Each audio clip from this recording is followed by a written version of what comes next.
Morning Chhattisgarh, आप देख रहे हैं IBC 24 और मैं हूं आपके साथ शुभांगी ठाकुर। इस बुलेटिन में हम आपको देंगे छत्तीसगढ़ की सभी खबरों का पूरा अपडेट। बुलेटिन की शुरुआत लेकिन सबसे पहले नजर आज के हेडलाइंस पर। T20 वर्ल्ड कप में भारत बना विश्व चैंपियन। फाइनल में भारत ने द अफ्रीका को 7 रन से हराया। 13 साल बाद विश्व कप जीता है India.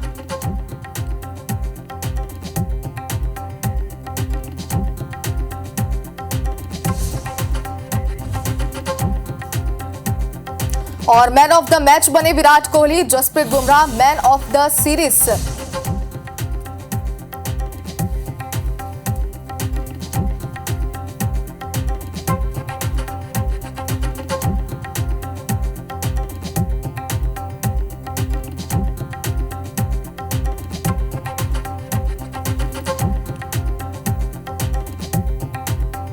Man of the match बने Virat Kohli, Jasprit Bumrah man of the series. Rohit Sharma और विराट कोहली ने T20 से लिया संन्यास। कोहली बोले, ये मेरा आखिरी T20 मैच। पीएम मोदी 3.0 मन की बात का आज पहला संबोधन। कार्यकर्ताओं के साथ सीएम विष्णु देसाई भी सुनेंगे मन की बात। छत्तीसगढ़ में आज भी होगी कांग्रेस फैक्ट फाइंडिंग कमेटी की बैठक। कांकेर और बस्तर सीट की हार पर होगी समीक्षा। कैबिनेट विस्तार में देरी पर कांग्रेस का साय सरकार पर तंज। डिप्टी सीएम साव ने किया पलटवार। कहा, अपने घर में चल रहे जूतम पैजार की चिंता करे टहरिया। भाजपा सांसद बृजमोहन अग्रवाल का बड़ा बयान। आरंग की घटना नहीं थी मॉब लिंचिंग। प्रदेश में समुदाय विशेष कर रहा गौ तस्करी।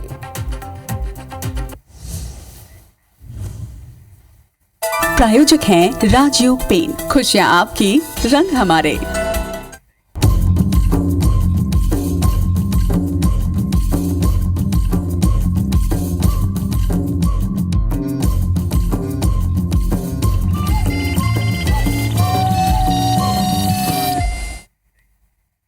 और हेडलाइंस के बाद बुलेटिन की शुरुआत करते हैं इस वक्त की बड़ी खबर के साथ। कांग्रेस की फैक्ट फाइंडिंग कमेटी का छत्तीसगढ़ दौरा है और कांकेर और बस्तर सीटों पर आज मंथन होगा।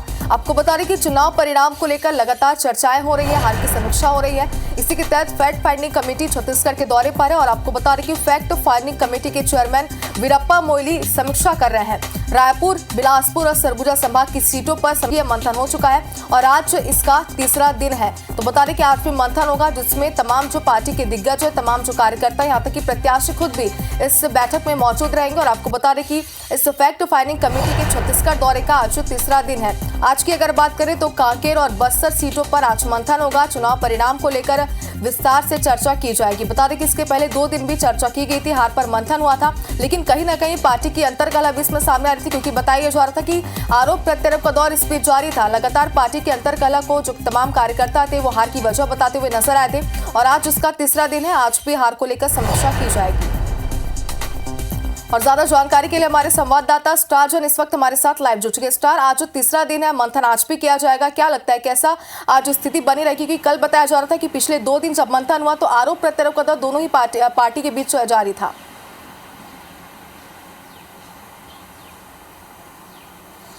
देखिए, यदि पहले दिन की बात करें, जब वीरप्पा मोइली और हरीश चौधरी जो यहाँ आए हुए थे और सचिन पायलट की मौजूदगी में उन्होंने समीक्षा बैठक की थी, तो उस दिन 2 बैठकें हुई थी रायपुर में। पहली प्रदेश पदाधिकारियों के साथ और दूसरी फिर 1-to-1 चर्चा हुई थी रायपुर संभाग के नेताओं के साथ में। लेकिन जो बड़ी बैठक थी पहली, उसमें स्पष्ट तौर पर विरोध देखने को मिला था। पार्टी के नेताओं ने एक दूसरे पर आरोप लगाए थे। खासकर कवासी लखमा ने अपनी नाराज़गी जाहिर की थी कि संगठन ने काम नहीं किया है उनके लिए और यही वजह है कि हार का सामना करना पड़ा था। और इसी तरीके का बिलासपुर संभाग और सरगुजा संभाग की जो बैठक हुई, वहाँ पर भी यही चीज़ बात निकल के आई। पार्टी के नेता एक दूसरे पर आरोप लगा रहे हैं। गंभीर बातें हैं ये, हालांकि सामने खुलकर कोई कुछ नहीं कह रहा है। सबका ये कहना है कि सब अच्छा चल रहा है, लेकिन जो सूत्रों से खबर निकल के आ रही है कि काफ़ी ज़्यादा नाराज़गी बैठकों में जाहिर की गई है। और आज जो है बस्तर संभाग की बैठक होगी। कांकेर में ये बैठक है। कांकेर लोकसभा और बस्तर लोकसभा दोनों सीटों पर जो चुनाव परिणाम हुए हैं उसको लेकर मंथन होगा। तो इसमें भी जिस प्रकार से कवासी लखमा ने अपनी बात रखी, क्योंकि बस्तर से वो चुनाव प्रत्याशी थे, तो ये समझा जा सकता है कि आज की बैठक में भी काफ़ी कुछ हंगामा हो सकता है।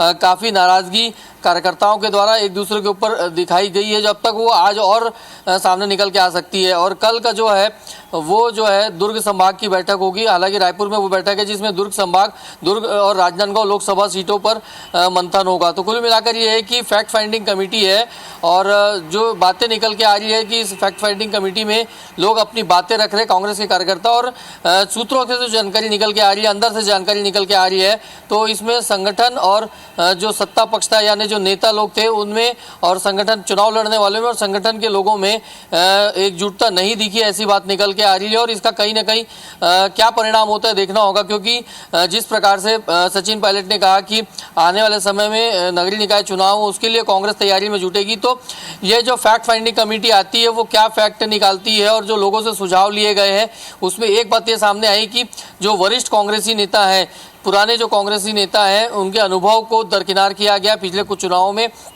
और स्पष्ट कहा गया। सचिन पायलट ने भी साफ कहा कि आपसी झगड़ा छोड़कर जो तमाम नेता हैं वो एक साथ काम करें, तभी वापस चुनाव जीतने की स्थिति में रहेंगे।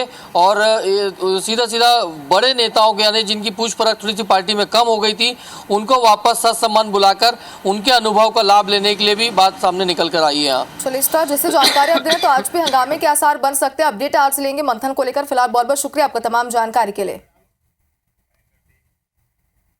चलिए आगे बढ़ते हैं और भाजपा सांसद बृजमोहन अग्रवाल का बड़ा बयान सामने आया। प्रदेश में समुदाय विशेष गौ तस्करी कर रहा है, ये बात उन्होंने कही है। उन्होंने कहा कि उम्मीद है कि शायद सरकार इस पर कड़ी कार्रवाई करेगी। आरंग में खुद कूद कर गौ तस्कर मरे थे, यह इस पर उन्होंने कहा कि यह खुदकुशी थी या उनकी गलती थी। आरंग की घटना नहीं थी मॉब लिंचिंग, की बड़ा बयान उन्होंने यहाँ पर दिया है। राजधानी में विश्व हिंदू परिषद का प्रदर्शन अपनी जगह सही है, तो एक बड़ा बयान बृजमोहन अग्रवाल ने यहाँ पर दिया और कहा कि गौ तस्करी को लेकर के लगातार जो खबरें आ रही है प्रदेश में, उस पर शायद सरकार कड़ा एक्शन लेगी। मैं तो ये कहना चाहूंगा कि इसको मॉब लिंचिंग का रूप ना दिया जाए। जो लोग खुद गड्ढे में कूदकर मरे हैं तो या तो वो आत्महत्या है या उनकी गलती है। और मैं चाहूंगा कि जितने भी गौ तस्करी करने वाले लोग हैं, कसाई खाने में गायों को ले जाने वाले लोग हैं, उनके खिलाफ में कड़ी से कड़ी कार्रवाई होना चाहिए। और रायगढ़ में निकाय चुनाव में मेयर का चुनाव प्रत्यक्ष प्रणाली से होने की सुगबुगाहट के साथ ही निगम में सियासी पारा भी गरमाने लगा है। टिकट की आस में भाजपा और कांग्रेस दोनों ही दलों के कद्दावर चेहरे सक्रिय हो गए हैं। कांग्रेस संगठन भी इस बात को स्वीकार कर रहा है कि इस बार टिकट की आस में कई बड़े चेहरे कतार में हैं। हालांकि संगठन का ये कहना है कि योग्यता और पार्षदों की राय के आधार पर आने वाले समय में नामों का पैनल बनाया जाएगा। इधर भाजपा विधानसभा और लोकसभा चुनाव में मिली जीत के बाद निकाय चुनाव में भी जीत को लेकर आश्वस्त है। भाजपा से पूर्व महापौर महेंद्र चौथा, पूर्व एल्डरमैन नरेश गोरख, परदेशी मिरी प्रदीप श्रृंगी जैसे चेहरे टिकट की कतार में हैं। हालांकि भाजपा संगठन का ये कहना है कि पार्टी में मेयर के लिए कद्दावर चेहरों की कमी नहीं है। रायगढ़ नगर निगम में मेयर तो है रहने के लिए, यदि वो काबिलियत उन पे है तो उनको करना चाहिए या फिर वो अपने संगठन अपने हिसाब से उसको देखे। वहाँ पर कांग्रेस की वोट बैंक तो है, उसको कैसे सहज के रखा जाए वो उस पर संगठन को काम करना चाहिए था। जो देखने वाली बात यह है कि पिछले जो आरक्षित एससी सीटें उससे हमारे कांग्रेस पार्टी से अच्छे पार्षद जीत के आए हैं, तो निश्चित तौर पर हमारे कांग्रेस के लिए उत्साहवर्धक है और प्रत्याशियों की कोई कमी नहीं है। भारतीय जनता पार्टी को पिछले विगत 2 चुनाव में काफ़ी जन समर्थन मिला है, लोगों का आशीर्वाद मिला है, तो निश्चित रूप से इस चुनाव में भी भारतीय जनता पार्टी पूरे जोश के साथ उतरेगी और हमें उम्मीद है कि हमें सफलता जरूर मिलेगी। हमारे पास महापौर प्रत्याशी के रूप में एक से एक पार्षद मौजूद हैं, तो निश्चित रूप से इस बार भारतीय जनता पार्टी का ही महापौर रायगढ़ में बैठेगा। और बीजापुर के नेशनल पार्क एरिया कमेटी में 5 लाख के इनामी पीपीसीएम, 1 लाख के इनामी सीएनएम अध्यक्ष पति पत्नी ने आत्मसमर्पण किया है। नक्सली संगठन में दाम्पत्य जीवन, पारिवारिक सुख से वंचित रहने के कारण दोनों ने सरेंडर किया। साथ ही Bhairamgarh area committee, Gangalur area committee और नेशनल पार्क एरिया कमेटी के 12 नक्सलियों ने पुलिस के समक्ष समर्पण किया है। 2024 में अब तक 123 नक्सलियों ने आत्मसमर्पण किया। वहीं कई नक्सली घटनाओं में शामिल 273 नक्सलियों को गिरफ्तार भी किया गया है। आज 12 माओवादियों ने जिला बल के समक्ष आत्मसमर्पण किया है, जिसमें मुन्ना मोड़िया 5 लाख का इनामी नक्सली था जो कि PPCM था। इसके अलावा 1 लाख इनामी नक्सल भी आज सरेंडर किए हैं। ये जिले में लगातार चलाए जा रहे जो नक्सल विरोधी अभियान के तहत और जो नक्सल की जो विचारधारा से उससे क्षुब्ध होकर ये आत्मसमर्पण कर रहे हैं। और अब वाड्रफनगर से आपको बड़ी खबर दिखाते हैं। यहाँ पर मेडिकल दुकान संचालक का नया कारनामा सामने आया है। मेडिकल दुकान में सर्जरी की गई। बता दें कि फार्मासिस्ट ने महिला की पाइल्स की सर्जरी कर दी। सर्जरी के बाद महिला की हालत गंभीर बताई जा रही है। अंबिकापुर मिशन हॉस्पिटल में इलाज चल रहा है और सर्जरी के बाद महिला से 23,000 रुपए भी ले लिए। पाइल्स की दवाई खरीदने के लिए महिला गई हुई थी। वाड्रफनगर के पंडरी गांव का पूरा मामला बताया जा रहा है। तो मेडिकल दुकान संचालक का एक नया कारनामा इस वक्त सामने आ रहा है। बता दें कि मेडिकल दुकान में सर्जरी कर दी। बता दें कि फार्मासिस्ट ने महिला की पाइल्स की सर्जरी दुकान में ही कर दी और सर्जरी के बाद महिला की हालत भी गंभीर बताई जा रही है, जिसे अस्पताल में भर्ती किया गया। इलाज उसका जारी है। अंबिकापुर मिशन हॉस्पिटल में फिलहाल महिला का इलाज जारी है। सर्जरी के बाद महिला से 23,000 रुपए भी यहाँ पर उसने ले लिए। पाइल्स की दवाई खरीदने के लिए महिला यहाँ पर गई हुई थी। वाड्रफनगर के पंडरी गांव का ये पूरा मामला बताया जा रहा है। तो एक अनोखा मामला है, कहीं ना कहीं बड़ी लापरवाही से कह सकते हैं, कहीं ना कहीं बड़ा कारनामा भी से कहा जा रहा है। सीधे सीधे जान से के साथ खिलवाड़ का ये पूरा मामला है जो इस वक्त वाड्रफनगर से हम आपको दिखा रहे हैं। ज्यादा जानकारी के लिए हमारे संवाददाता देवेश दुबे हमारे साथ जुड़ के। देवेश, एक अनोखा और बड़ा कारनामा है, क्या है पूरा मामला? जी बिल्कुल शुभांगी, बताना चाहूंगा ये वाड्रफनगर जनपद पंचायत के पंडरी गांव का मामला है। यहाँ पर एक छोटे से मेडिकल स्टोर में एक 55 वर्षीय महिला पाइल्स की दवाई खरीदने गई हुई थी। पाइल्स से वो महिला काफी परेशान थी। मेडिकल स्टोर संचालक ने उसे झांसे में लिया और बोला कि मैं सर्जरी कर दूंगा, मैं ट्रेनिंग करके आया हुआ हूं। और महिला झांसे में आ गई और मेडिकल स्टोर संचालक ने बिना किसी गाइडलाइन के, बिना किसी महिला नर्स स्टाफ के उस महिला की पाइल्स की सर्जरी कर दी। जिसके बाद महिला की हालत गंभीर हो गई। उसके मोशन डायरेक्ट हो गए और उसको गंभीर हालत में अंबिकापुर मिशन हॉस्पिटल में ले जाया गया है। वहां पर उसकी दोबारा सर्जरी की जा रही है।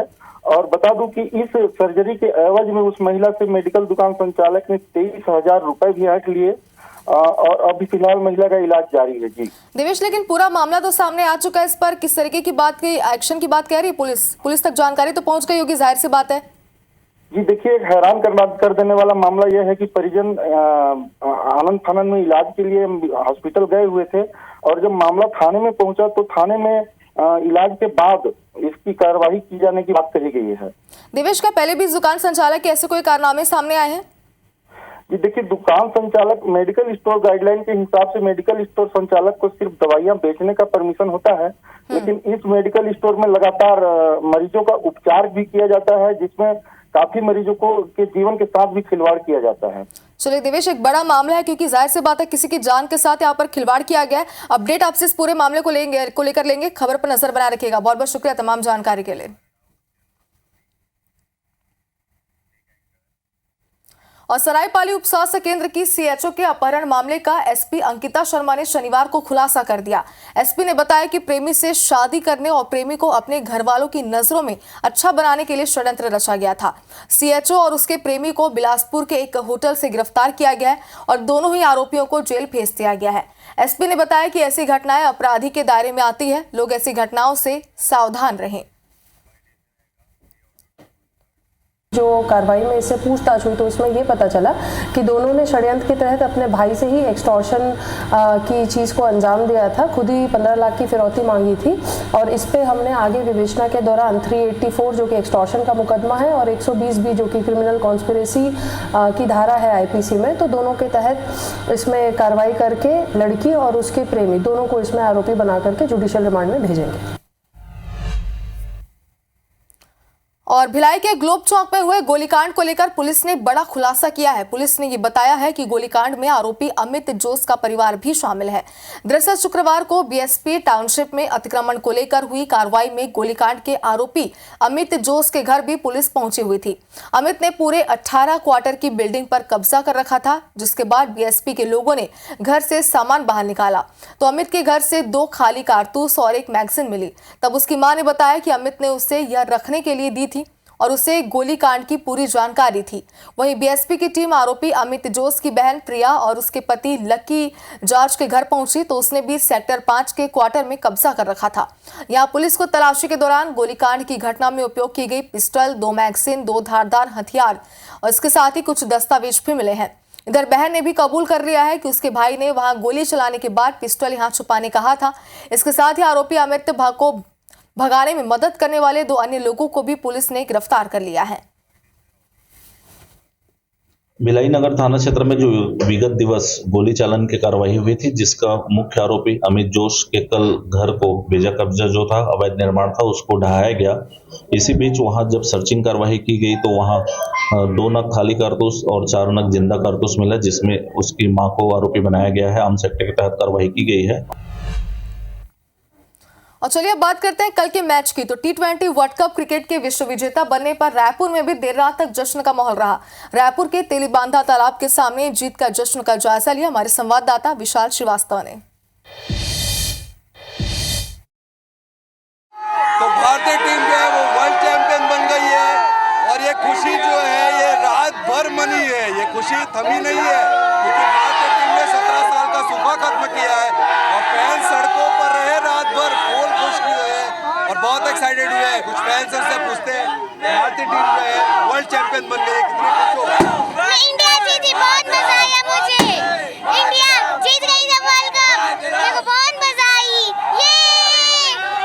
तो ये चीयर करते फैंस बता रहे हैं कि कितने खुश थे और भी कुछ फैंस उनसे पूछते हैं तो मुकाबले को लेकर कैसा रहा भाई? मुकाबला बहुत ही जबरदस्त मुकाबला हुआ है और इंडिया अपना परचम लहराते हुए नजर आ रही है। बहुत ही अच्छा परफॉर्मेंस रहा है इंडिया की तरफ से। अच्छा, मैच का टर्निंग पॉइंट कहाँ लगता है? मैच का turning point Surya Kumar Yadav sky की तरफ से जो कैच लिया गया बाउंड्री में, कमेंडेबल रहा, बहुत ही जबरदस्त का वो था मैच का टर्निंग पॉइंट। सूर्य कुमार यादव का विकेट जो कैच जो था वो सबसे टर्निंग पॉइंट था विकेट मैच का। इस जीत का श्रेय सबसे अगर किसी को जाता है तो सिर्फ और सिर्फ सूर्या को जाता है। उसने जो कैच लिया, एक ऐतिहासिक कैच लिया सूर्या ने, ऐतिहासिक कैच। भारत माता की जय। विराट की इनिंग को लेकर क्या कहोगे? विराट की जो इनिंग है, विराट की इनिंग एकदम अतुल्य, अमूल्य और साझेदारी वाली इनिंग रही है। जो उन्होंने बैटिंग की अविश्वसनीय जो फाइनल में हुई है, उसके लिए विराट कोहली को तहे दिल से धन्यवाद। भारत माता की। आप रायपुर से सुन रहे थे, फैन जो है मैच के बाद इतने खुश हैं क्योंकि हम फिर से वर्ल्ड चैंपियन बन गए हैं और वर्ल्ड चैंपियन बने हैं साउथ अफ्रीका को हरा के, जो टीम अब तक इस वर्ल्ड कप में नहीं आ रही थी, मगर हम जीत गए। तो 17 साल का सूखा टीम इंडिया ने खत्म किया है। विराट का बल्ला चला, हार्दिक ने विकेट लिया है, टीम इंडिया चैंपियन। धर्म गौतम के साथ मैं विशाल श्रीवास्तव, IBC 24।